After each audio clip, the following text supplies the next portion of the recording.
relação entre as plantas e os insetos é muito antiga. Há registros fósseis de fetos atacados por insetos com cerca de 300 milhões de anos. Como se tem visto nos últimos episódios, esta relação começa por ser desvantajosa para as plantas. Que alguns insetos podem destruir plantas, comer as folhinhas e as flores, acho eu. Há insetos que se alimentam de plantas. Mas com o aparecimento das flores, a relação entre insetos e plantas passa para um outro nível de compromisso. E aposto que sabem do que estou a falar. A polinização das flores. Isso mesmo, a polinização. A quem? Polinização, sei, sim. E o que é? É como a vida se dá. Mas o que é exatamente a polinização? É a transferência de células, acho, eu não tenho a certeza. Leva de uma atrás de outras nas flores. É quando os insetos transportam pólen de flores para outros sítios. Ou melhor, para outras flores. Pois é, a polinização é a transferência do pólen, as células reprodutoras masculinas, para as estruturas reprodutoras femininas. É através deste processo que se dá a reprodução sexuada nas plantas. E os insetos são dos mais importantes agentes polinizadores. É importante porque quando elas pousam nas flores ficam cobertas de pólen e quando ficam cobertas de pólen espalham o pólen por todas as flores. Muito bem, Julião. Uma das relações mais íntimas entre dois dos grandes ramos da vida é a relação de mutualismo que se dá entre as plantas e os insetos que as polinizam. Mutualismo? O mutualismo é uma relação ecológica entre dois organismos que podem ser de espécies diferentes, até podem ser de reinos diferentes, como é o caso das plantas e dos seus insetos polinizadores. E nesta relação, ambos os organismos saem beneficiados. Interessante o mutualismo. Acho que é isso. A história evolutiva deste mutualismo, o mutualismo entre plantas e polinizadores é uma das mais importantes na diversificação das plantas. A diversidade de flores que nós vemos hoje em dia é resultado das adaptações das plantas aos seus polinizadores.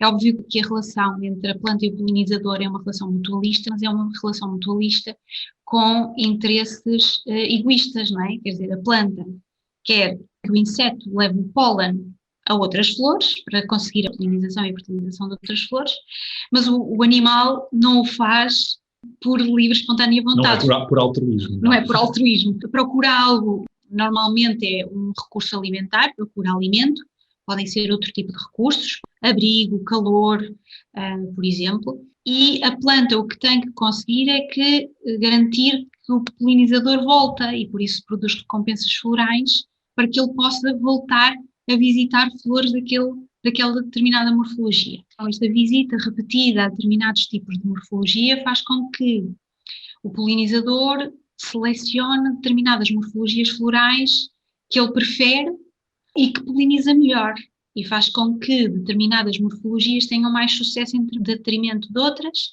Tem um êxito reprodutivo muito maior, vão ter muito mais sementes, ao ter mais sementes vão ter mais espécies com aquelas características. A relação entre as plantas e os insetos polinizadores é bem mais que uma relação de benefício mútuo. É uma relação em que um dos organismos conduz à evolução do outro e vice-versa, num impressionante fenómeno biológico chamado coevolução. Num caso da coevolução, a pressão seletiva que vai fazer alterar uma espécie, ou seja, evoluir, é exatamente a presença de outra espécie. E, portanto, elas estão a variar, a divergir, a mudar em consonância, uma dependendo da outra. Quem diria? Pode dizer-se que os insetos moldaram as flores e as flores os insetos, ao longo de milhões de anos, claro.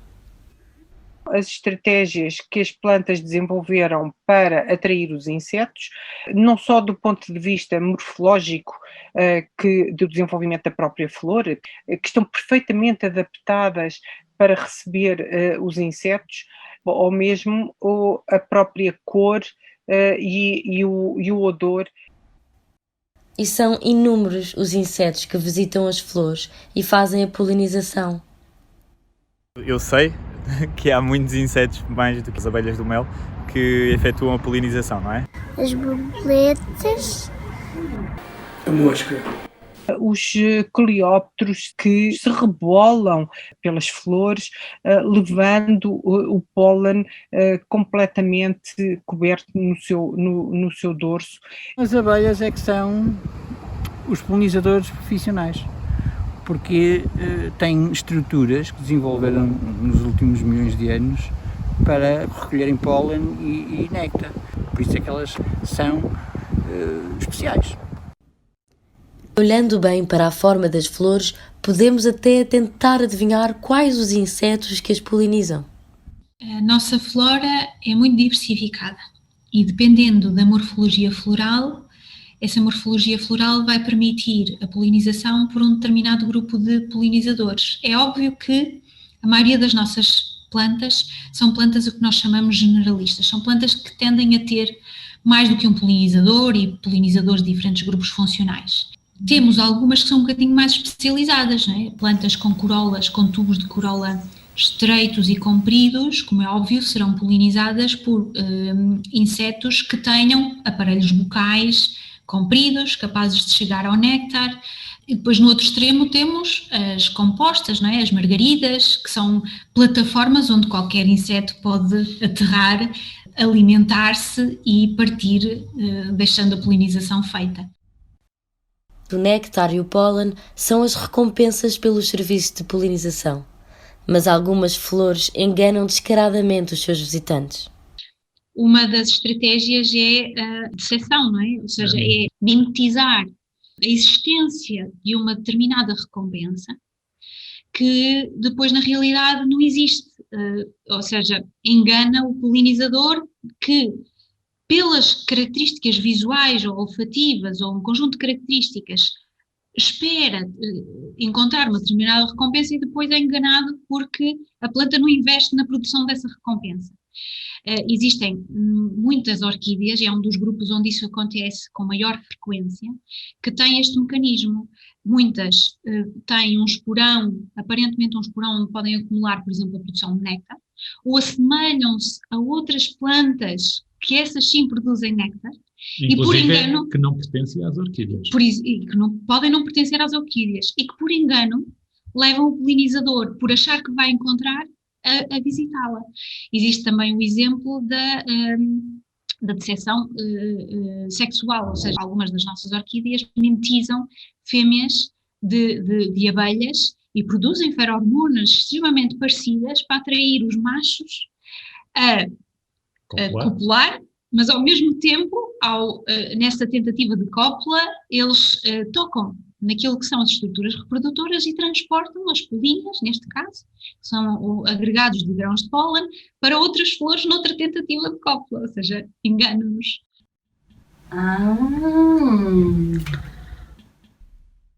A polinização é incrível. Além disso, é indispensável para a reprodução das plantas silvestres e também na produção dos frutos e produtos agrícolas usados na alimentação humana. E sem polinização não há paparoca na barriguinha de ninguém, não é? É por isso que é tão importante conservar os insetos polinizadores e com eles todos os outros insetos. Aqui ficam alguns conselhos para pormos em prática nas nossas casas e cidades. But, there is a real crisis. This is kind of serious. We know biodiversity is in trouble and that pollinators in particular have declined a lot. In most of Europe and probably all around the world. So it's really, it isn't just sort of, looking after them for their own sake. It's really important for the sake of the planet and everybody on it and everything on it that we actually do something. And I think there is huge potential to support quite a lot of pollinators and other insects and wildlife generally in urban areas, in gardens. So in the UK, we have 22 million gardens, and they cover a bigger area than all of our nature reserves. And just imagine if they were all bee friendly, and if we could also persuade the people that manage city parks and the road verges and the roundabouts and the cemeteries and all the other green spaces in and around cities and towns, if they were all managed for wildlife, then that's a huge kind of network of habitat that could make a real difference, I think. And it's really simple. A lot of it is actually about doing less, mowing the lawn less. If you just stop mowing, then usually flowers start to pop up. And obviously there are lots of bee-friendly plants you can grow, native wildflowers.